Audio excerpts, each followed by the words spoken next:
Hello there. I just want to make another quick video. I won't keep you for long. And I guess basically, as the title suggests, it's about the ecological disaster tragedy that just happened in Palestine, Ohio. And firstly, I'm going to say prayers go out. I can only imagine your entire world being turned into a sulfuric hell pit. And we'll get to that in a second. But firstly, I want to give a shout out to a voice from the deep underground, a voice crying from the wilderness, Aldo. I mean, we don't see eye to eye on everything, but I get along with the guy. I think he's pretty cool. And he was the first one I heard talking about this. Now, I don't know who this blue-haired weirdo is in this clip, but today I also heard Canary Cry News Talk talking about it. And so I also want to give a shout out to Basil and Gons. And I'll play a clip from their show in a minute, because apparently journalists are being arrested for talking about this. It is a complete media blackout. And I don't mean a little bit, I mean completely. I haven't heard any mainstream media outlets talking about it. And so yeah, what's going on in Palestine, Ohio? And how come last November, in a movie called White Noise, the exact same thing happened in the exact same place? Like predictive programming much there, Creepy Joe? I mean, come on, what's the deal with you, Joe Biden? And how come you're arresting railway workers or threatening to jail railway workers who say they're going to quit or refuse to go back to work? Like, not see much? What's the deal? And like, this is the worst disaster of the decade, and yet because of all these stupid spy balloons, no one's talking about it. No one in the prostitute media except like a couple guys that are getting arrested are talking about this. And so yeah, I'm going to play this clip from Canary Cry, and you can just make up your own minds, I guess. Because whether you want to believe in the occult or not, the fact that this happened 72 days after this movie came out is just a little bonkers. Okay, so that CNN is going into some of this and explaining what's going on and the EPA's response. And, you know, they're saying, hey, we burned it off. We had a controlled burn and then it was all good. But the reason why they're even having to explain all this in CNN, basically today when the article came out, is because a TikTok video went viral. Imagine that, Basil, a TikTok video going viral. Maybe on purpose. And this TikToker... Yeah, you mean the social network that has a big red button on the back end where China can press the button and make something go viral? Yeah. So I think maybe they pressed the button for this one, which explains a little bit more about the whole spill and what happened. It's about a 5-minute clip. I cut it down to 1:20. So here it is. So vinyl chloride is really toxic. OSHA has the permissible limit of how much you can be exposed to it during an 8-hour shift as a 1 ppm part per million, average over 8 hours. So prior to this, the biggest spill of this chemical was in New Jersey, where one train car and about 23,000 gallons of vinyl chloride were spilled, but it didn't catch on fire. Now, this crash in Ohio has 5 train cars. These kinds of tanker cars can carry between 25 and 33,000 gallons. Let's call it 250 to 250,000 pounds of vinyl chloride. That's per train car, 5 train cars. There's maybe 1 million pounds of this toxic chemical spilling into the ground and also boiling off into the air. But then it caught on fire. I think this is where the reporting is really bad, because no one is mentioning what the byproduct of vinyl chloride burning is. Of the many byproducts of burning vinyl chloride, one of them is hydrogen chloride. Hydrogen chloride is really unstable and latches onto water, like just water vapor in the atmosphere, and that turns into hydrochloric acid. So right now, government officials from the railroad, both the governor of Pennsylvania and Ohio, are calling burning off the 1 million pounds of this stuff a success, but not mentioning that it means that we have hundreds of thousands of pounds of acid in the air, potentially.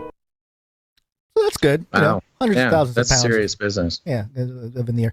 Now, something to note here, and I don't know, this is maybe a conspiratorial mind, Basil, but if you go to the wiki page of White Noise 2022, it says here, budget 100 million, box office $34,818. Oh, 34,008. What? 34,818. Nothing compared to the $100 million they spent on it. No. 31,000 could not be the number. Well, no, it says right here, $34,818 box office. That's impossible. That it could be. I mean, No, that's can't be true. Okay. Well, unless it opened in just one theater. Well, nobody liked it, but they needed something to boost the views of the movie, and so hey, real life. No, explosion. Yeah, something's wrong. If it only made $34,000, something is very wrong.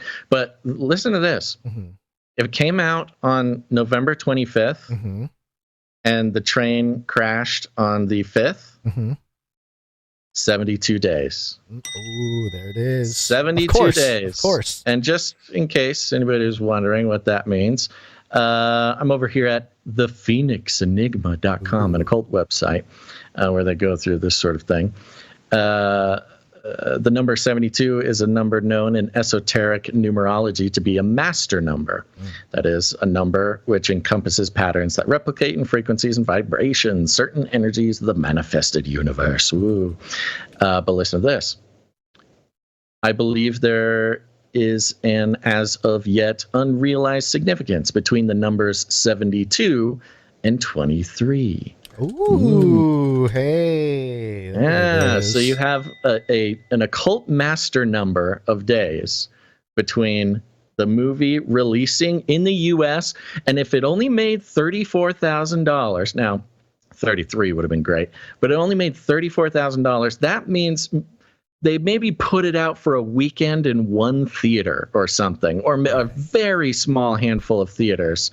And took it out immediately. It's almost as if it's not a release at all. The number is so infinitesimally small compared to what even a bad failure flop movie makes in the American market. So it's really weird that whatever it was, they just put it out for a second, took it off, did something, whatever. To get that number is really crazy.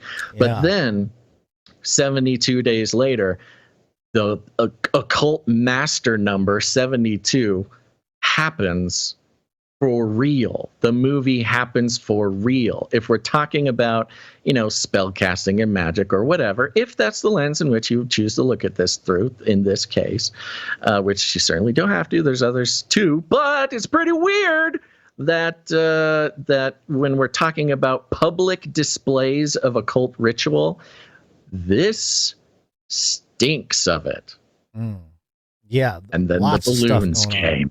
Then the balloons came. Gone. Well, Luke 10:1 talks about the 72 that were sent out. The New Testament when Jesus sends out 72 the disciples. is all over the place. Yeah, and of course that's the same number as the Table of Nations in Genesis 10 that are there. So it's there's a whole theology there. But one more aspect to this, which was mentioned earlier, is the News Nation guy being arrested. I have the video here. A couple interesting things to note about it. Owned by Nexstar Perry Sook, and it's a publicly traded channel.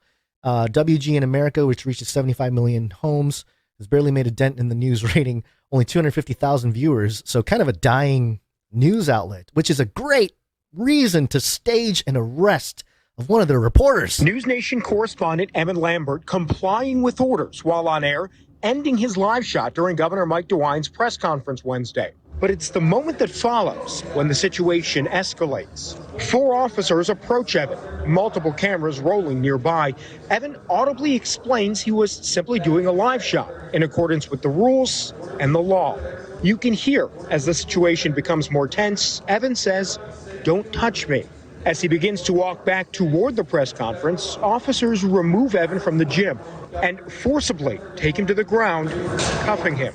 You guys, he's a national correspondent. You cannot do this. I'm a reporter with News Nation. It's all being recorded right now. This is horrible. Because you can't talk to people about doing their job. The arresting affidavit claims Evan refused to leave when asked, and that Evan was, quote, coming at a National Guard general who then pushed Evan away.